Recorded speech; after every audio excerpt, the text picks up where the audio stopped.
BNP কে crush করতে চায় না, বিএনপি কে চাইছে দুর্বল করে রাখতে যাতে তারা ক্ষমতায় আসতে না পারে। কিন্তু জামাতের ব্যাপারে তাদের পলিসি ছিল, and we have research on Jamaat, জামাতের ব্যাপারে ক্লিয়ার কাট পলিসি ছিল এবং প্রতিবেশী একটা দেশের যে কোনোভাবেই জামাতকে উঠতে দেওয়া যাবে না, জামাত এন্টি ইন্ডিয়ান, কাজে জামাতকে ক্রাশ করে দিতে হবে। and this is the fact.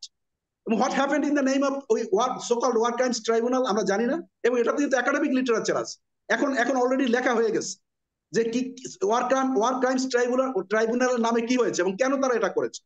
কারণ তারা এটা করেছে কারণ বিএনপি কে টলারেট করলো, বিএনপি কে দুর্বল করে রাখবে কিন্তু জামাতকে আনএক্সিস্টেড করে দিবে। That was the difference. আমরা দেখেছি যে 5ই আগস্টের পূর্বে, বিশেষ করে গত 15 বছর আওয়ামী লীগ যে একটা ফ্যাসিস্ট শাসন ব্যবস্থা কায়েম করেছিল আনফরচুনেটলি, এবং তার ভিকটিম আওয়ামী লীগ এবং আওয়ামী লীগের যারা ফলোয়ার বা সিম্প্যাথাইজার্স যারা ছিল তারা ছাড়া সবাই ভিকটিম হয়েছিল। বিএনপি, জামাত, তারপরে অন্যান্য যারা দল, বিশেষ করে যারা সরকার বিরোধী ছিল, তারা সবাই সাফার করেছে এবং এই সাফারিং এর ক্ষেত্রে কেউ বেশি করেছে, কেউ কম করেছে। আমরা দেখেছি যে খুন, গুম, তারপরে যে হত্যাকাণ্ড, নির্বিশেষে এই দলগুলি বা দলের নেতাকর্মীরা এর শিকার হয়েছে। এবং বিশেষ করে এখানে উল্লেখ করতে হয় যে জামাত সবচেয়ে বেশি সাফার করেছে, কারণ জামাতের ব্যাপারে শুধু বাংলাদেশের ভিতরেই তাদেরকে এলিমিনেট করার যে প্রজেক্ট সেটা ছিল না, যে ওয়ার অন টেররের যে আইডিয়া ছিল এবং যে কনটেক্সট ছিল, সেই কনটেক্সটের আলোকে ইনফ্যাক্ট ফ্রম কি বলে যে সারা দুনিয়া থেকে পলিটিক্যাল ইসলামের ব্যাপারে এক ধরনের নেতিবাচক প্রচারণা ছিল এবং পলিটিক্যাল ইসলামকে এলিমিনেট করার জন্য এটা তখন 9/11 এর পরে তখন এই প্রচারণা বা ক্যাম্পেইন বেশ জোরে সরেছিল।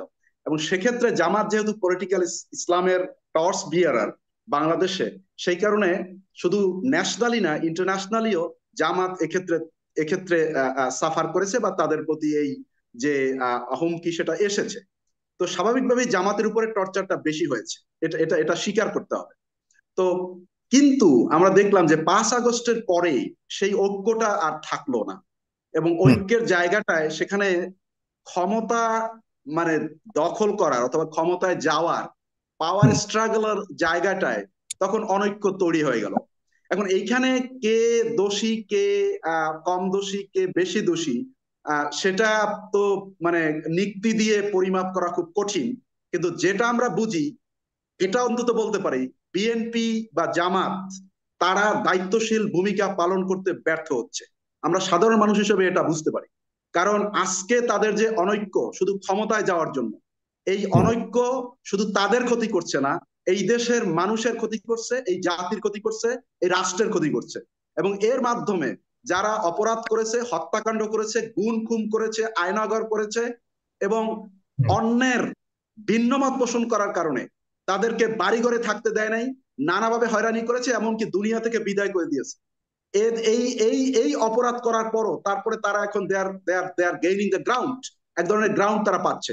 এবং এটা অস্বাভাবিক হবে না যদি এরকমের অনৈক্য যদি চলতে থাকে, ক্ষমতায় যাওয়া নিয়ে তারা যদি এরকমের কারাকারি করতে থাকে, তাহলে আমার মনে হয় আপাত দৃষ্টিতে হয়তো যাদের শক্তিমত্তা বেশি আছে অথবা জনগণ হয়তো একটা গোষ্ঠীকে বেশি সাপোর্ট করবে, তারা হয়তো আপাত দৃষ্টিতে ক্ষমতায় যেতেও পারে, কিন্তু ইন দ্য লং রান তারাও বেশি দিন ক্ষমতায় থাকতে পারবে বলে আমার মনে হয় না। কাজেই এটা শুধু কোন দলের জন্য না, এটা দেশের জন্য ক্ষতি এবং জাতির জন্য ক্ষতি। এই মুহূর্তে আওয়ামী লীগ বা যারা ফ্যাসিবাদী শক্তি ছিল তাদের কোনোভাবেই তো রাষ্ট্রীয় ক্ষমতায় আসা উচিত না, কোনোভাবেই আসা উচিত না, তাদের স্বার্থে আসা উচিত না। আপনি দেখবেন যে 5 আগস্টের পরে তারা যে হত্যাকাণ্ডগুলি করেছে তাদের মধ্যে কোনো অনুশোচনা আছে? একটা নেতা বা একটা কর্মী তারা বলেছে যে আমরা ভুল করেছি? আওয়ামী লীগ তো পলিটিক্যাল পার্টি হিসেবে, পলিটিক্যাল পার্টির যে এসেন্স, সেই এসেন্সই তো লস্ট করে ফেলেছে। এইভাবে একটা পলিটিক্যাল পার্টি চলে নাকি? শেখ হাসিনার নেতৃত্ব মানে কি? শেখ হাসিনার তো কোনো নেতৃত্বের কোনো কোয়ালিটি নেই। আমরা তো লিডারশিপ পড়াচ্ছি, আমরা তো সেটা দেখিনি। আওয়ামী লীগের নেতাকর্মীদের কোয়েশ্চেন করা উচিত যে হাসিনার নেতৃত্বে আমাদের এই অবস্থা কেন হলো? লক্ষ লক্ষ মানুষ কি ষড়যন্ত্র করে মাঠে এসেছে? মানুষ কি গুলির মুখে গেছে, রক্ত দিয়েছে কি ষড়যন্ত্রের মুখে এটা করেছে? এটা তো করে নাই, এটা তাদেরকে বুঝতে হবে। কিন্তু সেটা কিন্তু হয় নাই। তার মানে হচ্ছে তারা তাদের ভুলটাও বুঝতে পারেন। আপনি কাদের সাথে ঐক্য করবেন, কাদেরকে আপনি পুনর্বাসন করবেন, কাদেরকে আপনি ক্ষমতায় আনবেন, তাহলে এক্ষেত্রে করণীয় কি? এক্ষেত্রে করণীয় হচ্ছে অ্যাটলিস্ট 30 ইয়ার্স পর্যন্ত আওয়ামী লীগের এই এখন যে তাদের অবস্থা, এই অবস্থায় তাদের ক্ষমতা আসা উচিত না, এবং তাদেরকে রাজনীতিতে কোনোভাবেই অ্যালাউ করা উচিত না। দরকার ছিল যেটা, সেটা হচ্ছে একটা ট্রুথ অ্যান্ড রিকনসিলিয়েশন কমিশন গঠন করা। সাউথ আফ্রিকার ক্ষেত্রে যেটা হয়েছে, ধরেন অনেকে আছে যারা প্রকাশ্যে হত্যাকাণ্ড করেছে, একেবারে স্পষ্টভাবে তাদের বিরুদ্ধে অভিযোগ আছে, হত্যাকাণ্ড করেছে, ভিডিও আছে, তাদেরকে কোনোভাবেই ক্ষমা না করা, তাদেরকে আইনের ক্রিমিনাল কেস দিয়ে তারপরে তাদের বিচার করা। কিন্তু আওয়ামী লীগেরও জনগোষ্ঠীর একটা বিরাট অংশ আছে যে তারা ওরকম কোনো হত্যাকাণ্ড করেনি, সিম্পল তারা সাপোর্টার ছিল। আপনি গ্রাসরুট লেভেলে হাজার হাজার এরকম আওয়ামী লীগ কর্মী আছে যারা শুধুমাত্র আওয়ামী লীগকে ভোট দিয়েছে অথবা আওয়ামী লীগকে সাপোর্ট করেছে, তারা কখনো কোনো অপরাধ করেনি, হত্যাকাণ্ড করেনি। এখন তাদেরকে আপনি কিভাবে ডিল করবেন? তাদেরকে আপনি মামলা দিয়ে এভাবে হয়রানি করবেন? সেটা তো জাস্টিস হবে না। তাহলে এদেরকে তখন করা উচিত ছিল এই ট্রুথ অ্যান্ড রিকনসিলিয়েশন কমিশনের মাধ্যমে। তারা তখন বলবে যে না, এটা আমরা এটা হয়তো বুঝতে পারিনি, বা আমরা অন্যায় করেছি, বা আমাদের ভুল হয়ে গেছে, এবং তাদেরকে মাফ করে দিবেন। এবং এই পিপল গুলি তখন আবার তারা রাজনীতি করবে। আমরা তো চাই না যে আওয়ামী লীগের মতো একটা দল এরকমের আজীবন নিষিদ্ধ হবে অথবা তারা ক্ষমতায় আসতে পারবে না। কিন্তু একটা জায়গায় ক্লিয়ার করতে হবে, যে অবস্থায় রাষ্ট্রটিকে নিয়ে গিয়েছিল এটা ঠিক জায়গায় নিয়ে যায় নাই, সেখান থেকে তাদের ব্যাক করতে হবে। কিন্তু আজকে এই বিশেষ করে দুই দল, আমি বলবো জামাত এবং বিএনপি, তারা ক্ষমতা নিয়ে যে কারাকারি করতেছে এটা খুব ভালো হচ্ছে না, এবং জাতি এটা ভালোভাবে মেনে নিচ্ছে না। এতে করে বিএনপির জন্য ভালো হচ্ছে না, জামাতের জন্য ভালো হচ্ছে না। এখন একটা জায়গায় আমি আরেকটু আসি, সেটা হচ্ছে যেমন স্যারের সাথে আমি, জামাত স্যারের সাথে আমি একটু দ্বিমত করি। সেটা হচ্ছে এই জায়গাটায় বিনয়ের সাথে দ্বিমত করতেছি যে বর্তমান অস্থিরতা এবং এই জামাত, দুইটা বড় দলের এই যে মুখোমুখি অবস্থান, এগুলোর মধ্যে কাকে দায়ী করবেন আপনি? এবং এই অস্থিরতা যদি দায়ী আমরা যদি পয়েন্ট আউট না করতে পারি, এই অবস্থা তো চলতেই থাকবে। এবং যে সুযোগে দেখা যাচ্ছে, আপনার যেগুলো বারবার ইঙ্গিত দিচ্ছেন সকল আলোচকরাই, যে আবারও হয়তো অন্য কোনো শক্তির উত্থান হতে পারে। তো সেই জায়গাতে এই মুহূর্তে আপনি কাদেরকে? দায়ী দায়ী শোনেন, দায়ী বলতে আমি আমি এটা বুঝি যে আপনার বিএনপি একটা বড় দল, জামাত জামাত যতই সাংগঠনিকভাবে তারা শক্তিশালী, তাদের মধ্যে যে ইন্টারনাল যে গ্রুপিং, এটা নাই, ফ্যাকশনালিজম জামাতের মধ্যে খুব একটা নাই, বিকজ অফ দেয়ার পার্টি, যে একটা বিউরোক্রেটিক স্ট্রাকচার পার্টির, এবং সেখানে মানে হাইলি ডিসিপ্লিনড একটা অর্গানাইজেশন, সে কারণে জামাতের মধ্যে এরকমের ফ্যাকশনালিজমটা নাই। কিন্তু বিএনপির মতো তো এত মানে গ্রাসরুট লেভেলের সাপোর্ট কিন্তু কিন্তু আমরা দেখছি জামাতের এটা নাই, জামাত আমরা এবং এখনো বিএনপি, পর্যন্ত। জামাতও তো একইভাবে সেই পতিত স্বৈরাচার শক্তিকে আবারও চায়। তারা কোনোভাবে নিষিদ্ধ হোক তারা চায় না, বা জামাত চায় না। এবং এই জন্য তো জামাতের এখানে আমি বলবো যে এখানে জামাত এখন মনে করতেছে, যদি আওয়ামী লীগের ব্যাপারে আমি যদি এখন একটু সফট ল্যাঙ্গুয়েজে কথা বলি, তাহলে আওয়ামী লীগের ভোটগুলি বোধহয় আমরা পাবো। তো কাজেই জামাত হয়তো সেরকম এইটা নিতে পারে, কিন্তু এটা সেটা তো আসলে একইভাবে তো আমি মনে বিএনপি করি করতে না। পারে। তো আমি মনে করি না সেটা তো জামাতের জন্য এটা বিএনপি, খুব ভালো হবে। তো সেটা তো বিএনপিও করছে। সেটা বিএনপিও করছে, কিন্তু এটাই তো হলো তো ক্ষমতায় যাওয়ার জন্য। আমি তো ওই জন্যই বলছি যে হ্যাঁ, তারা এখন কিন্তু উভয় এখন চাচ্ছে কিন্তু ক্ষমতায় যেতে। এটার জন্য দায়ী শুধুমাত্র বিএনপি কে, তাহলে কেন দিবেন যে বর্তমান না না, অবস্থা? বিএনপি কে আমি দিচ্ছি না তো, এটার জন্য বিএনপি কে আমি দিচ্ছি না, শুধু বিএনপি কে আমি দিচ্ছি না। আমি বলছি যে এক্ষেত্রে বিএনপির দায়িত্বটা বেশি, বিএনপি কে বেশি ভূমিকা পালন করতে হবে। কিন্তু জামাত যে এই জন্য পার পেয়ে যাবে, জামাতকে কিছু বলা যাবে না, জামাত মানে উল্টাপাল্টা করলেও তাকে যে ছাড় দেওয়া হবে, এটা তো ঠিক হবে না, এটা করা যাবে না। এবং আমরা আমরা এর কিন্তু আগেও আপনারা আপনাদেরকে এই কথা ওই বলছি। ওই ভোটের আশায় দুই দল যখন মুখোমুখি অবস্থানে আছেন, ওই দুই দলের ভোট তো আর আসবে না, ওরা নিজেরাই তো চলে আসবে, এমন একটা পরিস্থিতি চলবে। না না, দেখা ভোট যাচ্ছে। তো আসবে না, অনেকে ভোট দিবে না, হয়তো অনেকেই ভোট কেন্দ্রে হয়তো যাবে না। তো হুম। কাজী তাদের যে প্রত্যাশা, এই প্রত্যাশা হবে না। কিন্তু একটা জায়গায় আমি একটু বলি, যেটা আমি বলতে চাচ্ছিলাম, সেটা হচ্ছে যে এটা ঠিক যে জামাতের, আপনার ধরেন জামাত যেভাবে নিষ্পেষিত হয়েছে, যেভাবে যেভাবে জামাতকে মানে একেবারে এমাস্কিউলেট করছে, এলিমিনেট করছে from the political and social landscape, even cultural landscape, তাতে জামাতের খুব স্বাভাবিকভাবেই জামাত ওপেনে থাকতে পারে নাই। এটা খুব স্বাভাবিক। তখন তারা কি করবে? তারা তো সার্ভাইভালের জন্য তারা তখন গোপনে কাজ করছে। এটা খুব, যেমন শিবিরের ক্ষেত্রে যেটা হয়েছে, আপনার একটা প্রতিষ্ঠানে একজন শিবির করা কনস্টিটিউশনালি লিগেলি তার বৈধ অধিকার আছে, কিন্তু শিবির কিন্তু নিষিদ্ধ ঘোষিত ছাত্র সংগঠন ছিল না। কিন্তু কোন ছাত্রকে দেখছে যে নামাজ পড়ছে, এই কারণে তাকে শিবির ট্যাগ দিয়া পুলিশের হাতে ধরাই দিছে যে শিবির করতেছে। তা আপনি এখন এই ছাত্রগুলো কোথায় যাবে ভাই, বলেন তো? আপনি যদি রিয়েলি আপনি বলেন, তা আপনি তো তাকে কোনো স্পেস দিচ্ছেন না। আপনি সাংবিধানিক ভাবে, আইনগত ভাবে তাকে নিষিদ্ধ ঘোষণা করছেন না। আবার তারপরে সে যদি নামাজ পড়তেছে, সে বলছেও না আমি শিবির, কিন্তু সে মসজিদে যাচ্ছে, 5 ওয়াক্ত নামাজ পড়তেছে, সে একটু ইসলামিক কায়দায় জীবনযাপন করতেছে, আপনি ধরে নিলেন যে সে শিবির করতেছে। ওকে, অলরাইট। এখন তাহলে আপনি কি করবেন? আপনার আর অধিকার নেই হলে থাকার, বরং আপনাকে কি করবে, আইসা পুলিশ ডাইকে আইনা তারপর পুলিশের হাতে ধরাই দিচ্ছেন। শিবির এখন কি করবে? শিবির গোপনে কাজ করবে না তো করবে নাকি? আর শিবির যদি গোপন, আমি এখানে শিবিরকে এইখানে আমি দোষারোপ করতে চাই না, বরং আমি শিবিরকে এখানে ক্রেডিট দিতে চাই যে গোপনে কাজ করার কারণে তারা টিকে ছিল বলেই তারা 5ই আগস্টে গুরুত্বপূর্ণ ভূমিকা পালন করছে। ছাত্রদলও করেছে, বিএনপিও করেছে, অন্যরাও করেছে, কিন্তু শিবির আপনি অত্যন্ত স্বীকার করে গুরুত্বপূর্ণ নিচ্ছেন ভূমিকা পালন জামাত করছে। জামাত ইসলাম গুপ্ত দল, এটিও সত্য তাহলে? জামাত ইসলাম গুপ্ত দল এটা বলা ঠিক হবে না, কারণ পরিস্থিতির কারণে কখনো কখনো কখনো কখনো একটু হাইডিং এ গিয়ে তারপর কাজ করতে হয়। এটা এটা এটা অতীতেও ঘটেছে, এটা অতীতেও ঘটেছে। আইয়ুব খানের সময় কি হয়েছিল?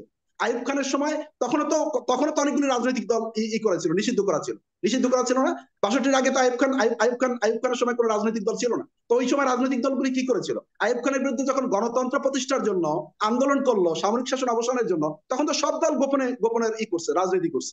তো কাজে তাহলে এটা তো কিন্তু শুধুমাত্র আওয়ামী লীগ গুপ্ত কি দল তাহলে না, নিষিদ্ধ আবার গোপনে মুনাফেকের রাজনীতির দলও গুপ্ত বলা দল? হচ্ছে, মুনাফেকের দলও বলা হচ্ছে এটাকে জামাত আমি ইসলামকে। না ওই সাগর ভাই আমি বলি, আপনি শোনেন, যে এটাকে পরিস্থিতির কারণে স্বাভাবিকভাবে তারা গোপনে কাজ করেছে, কিন্তু এর মানে এই না যে তারা গুপ্ত দল। এখন তো তারা ওপেনে কাজ করতেছে। তো কাজে কাজে এটা নিয়ে কোনো সমস্যা নাই, এগুলো হচ্ছে ট্যাগিং। আই এম সরি, হ্যাঁ, এগুলি জাস্ট ট্যাগিং। কিন্তু হয়তো কিন্তু কিন্তু বিএনপি কিন্তু জামাতকে যখন ট্যাগিং দিবে, ওপেনলি সব আবার দল জামাত ওপেন, বিএনপি কে আরেক যখন ধরনের সব ট্যাগিং দল দিবে, ওপেন এগুলি আর কি। ফাইট করেছে, যখন সব দল ওপেন ফাইট করেছে, তখন জামাত ইসলাম লুকিয়ে থেকে ফাইট করাটাকে আপনি বলছেন কৌশল, কিন্তু অন্য দলরা বলছে গুপ্ত। না না, সব দল শোনেন, সব দল ওপেনে ফাইট করেছে ঠিক আছে। বিএনপি যখন ফাইট করেছে, বিএনপি কে তো ওইভাবে নিপীড়ন করে নাই। আপনি বিএনপির কয়জন নেতাকে ধরে নিয়ে এরকমের করছে আপনি দেখেন? বিএনপির উপর এরকম টর্চারটা আসছে নাকি? আপনার তো দেখতে হবে। স্টেট রেপ্রেশন যেটাকে বলে, স্টেটের অল দি সিকিউরিটি অ্যাপারেটাস তারা জামাতকে বিএনপিকে ক্রাশ করার জন্য তারা করছে। তা কাজেই তারা তো করবেই। বিএনপি বিএনপি রিপ্রেসড হয়নি? আপনি বলছেন বিএনপি কি নির্যাতিত বিএনপি হয়? রেপ্রেসড হয় না, কিন্তু হয়েছে, কিন্তু জামাতের মতো হয় নাই ভাই, এটা সত্য। জামাতের মতো এরকম না, বিএনপি কে ক্রাশ করতে চায় না, বিএনপি কে চাইছে দুর্বল করে রাখতে যাতে তারা ক্ষমতায় আসতে না পারে। কিন্তু জামাতের ব্যাপারে তাদের পলিসি ছিল, and we have research on Jamaat. জামাতের ব্যাপারে ক্লিয়ার কাট পলিসি ছিল, এবং প্রতিবেশী একটা দেশের, যে কোনোভাবেই জামাতকে উঠতে দেওয়া যাবে না, জামাত এন্টি ইন্ডিয়ান, কাজে জামাতকে ক্রাশ করে দিতে হবে। and this is a fact. What happened in the name of so called war crimes tribunal আমরা জানি না, এবং এটা কিন্তু একাডেমিক লিটারেচার আছে। এখন এখন অলরেডি লেখা হয়ে গেছে যে কি ওয়ার ক্রাইমস ট্রাইব্যুনালের নামে কি হয়েছে এবং কেন তারা এটা করেছে। কারণ তারা এটা করেছে কারণ বিএনপি কে টলারেট করলো, বিএনপি কে দুর্বল করে রাখবে, কিন্তু জামাতকে আনএক্সিস্টেড করে দিবে। That was the difference. এবং আমি আরেকটা বিষয় একটু বলে শেষ করি সাগর ভাই, এটা খুব গুরুত্বপূর্ণ, এটা বলার কথা, এটা আমার বলা দরকার। এখানে স্যারের সাথে এবং ফারুক সাহেবের সাথেও আমার একটু দ্বিমত আছে, সেটা হচ্ছে ছাত্র রাজনীতি নিয়ে।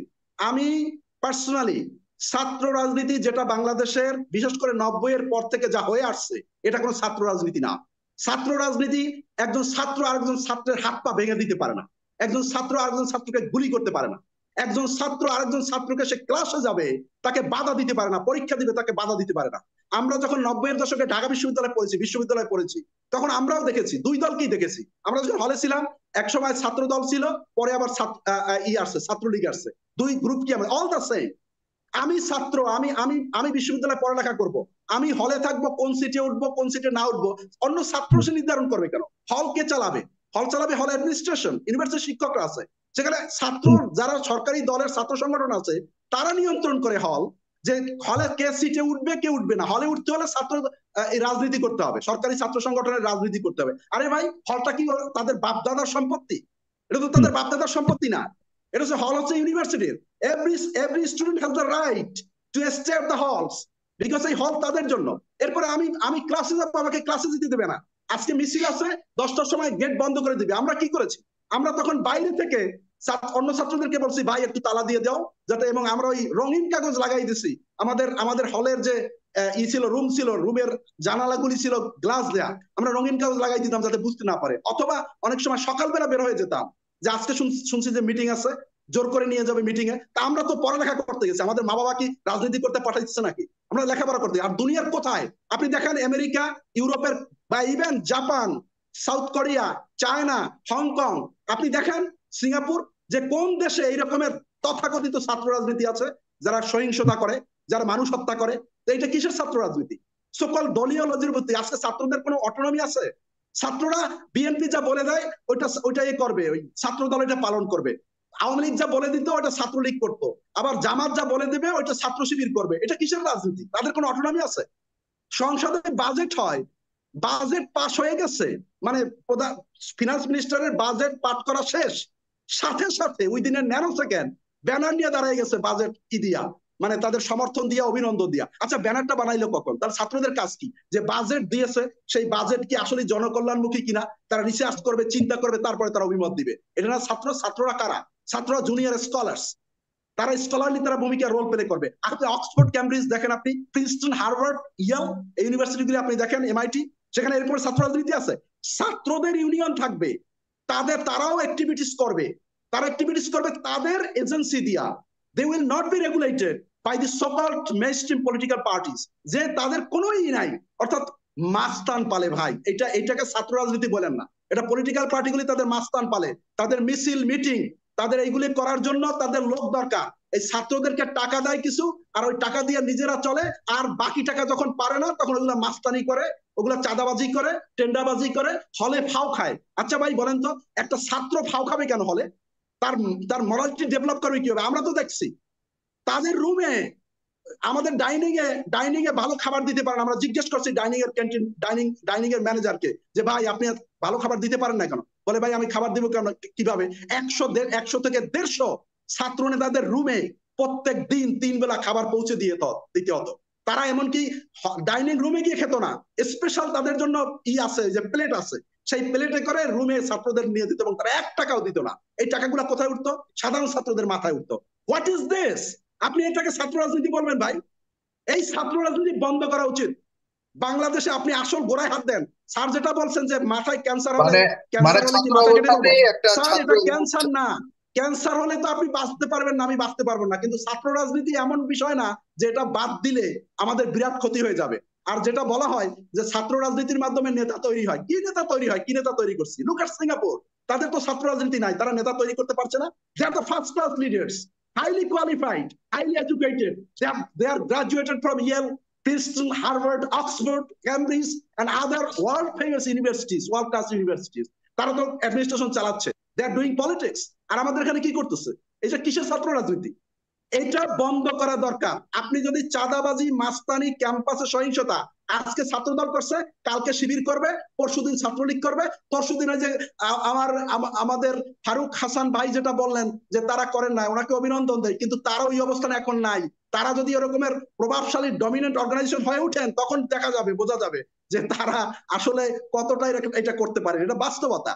ওই স্যার এটা বলছেন, এই জন্য আমি একমত আপনার সাথে, যে কারণ আপনি এই পর্যন্ত ঠিক আছে, আপনাকে আমি অভিনন্দন জানাই যে আপনার ছাত্র সংগঠন এটা করে নাই, কিন্তু আপনার ছাত্র সংগঠন যখন ডমিনেন্ট স্টুডেন্ট অর্গানাইজেশন হয়ে যাবে, তখন দেখা যাবে যে কতটা টলারেন্ট হতে পারেন। যখন দেখা যাবে যে আপনারা মেজরিটি সাপোর্ট পাচ্ছেন, অথবা দেখা যাবে যে আপনারা সংসদে এককভাবে নির্বাচিত হচ্ছেন ছাত্র সংসদে, তখন বোঝা যাবে, রিয়েল পরীক্ষাটা তখন হবে যে আপনারা কতটা টলারেন্ট হতে পারেন, কতটা আপনারা সহিংসতা থেকে দূরে থাকতে পারেন। It's very difficult. বাংলাদেশের এই কনটেক্সটে ছাত্র রাজনীতি একটা বিস্ফোরা। বাংলাদেশ জাতির জন্য একটা কলঙ্কজনক অধ্যায় হচ্ছে ছাত্র রাজনীতি। এই ছাত্র রাজনীতি বন্ধ করা দরকার, ছাত্রদের স্বার্থে, শিক্ষা প্রতিষ্ঠানের স্বার্থে, দেশের স্বার্থে। আজকে এই তথাকথিত ছাত্র রাজনীতির কারণে বিশ্ববিদ্যালয়গুলি চলছে না। আপনি ইন্টারভিউ করেন বিশ্ববিদ্যালয়, আমি যখন আওয়ামী লীগ ক্ষমতায় ছিল, আওয়ামী লীগের বিসিদের কাছে আমি জিজ্ঞেস করছি, এবং তারা বলছে যে ছাত্র রাজনীতির কারণে আমরা যতটুকু ভালোভাবে প্রশাসন চালাতে পারতাম তাও পারছি না, তাদেরকে টাকা দেয়া লাগে। ওই অমুক অমুক 15ই আগস্ট, তমুক 26শে মার্চ, আর একটা অমুক, এইসব নিয়ে তারপরে তাদেরকে লাখ লাখ টাকা দেয়া লাগে, তাদেরকে লাখ লাখ টাকা দেয়া লাগে, এবং টাকা দিয়ে ভাইস চ্যান্সেলর তাদেরকে ম্যানেজ করতো। এখন করে কিনা আমি জানি না, এখন কমছে। কিন্তু আবার যদি ওই দলীয় সরকার আসে, আবার যদি ছাত্র রাজনীতি থাকে, তাহলে আবার ভাইস চ্যান্সেলরদেরকে টাকা দিয়ে সরকারি দলের ছাত্র সংগঠনকে ম্যানেজ করতে হবে। এটা বাস্তবতা, এর বাইরে যাওয়া যাবে না। সেই কারণে এই তথাকথিত ছাত্র রাজনীতি রেখে আপনি ক্যাম্পাস সহিংসতা মুক্ত রাখতে পারবেন না। This is final. Thank you very much.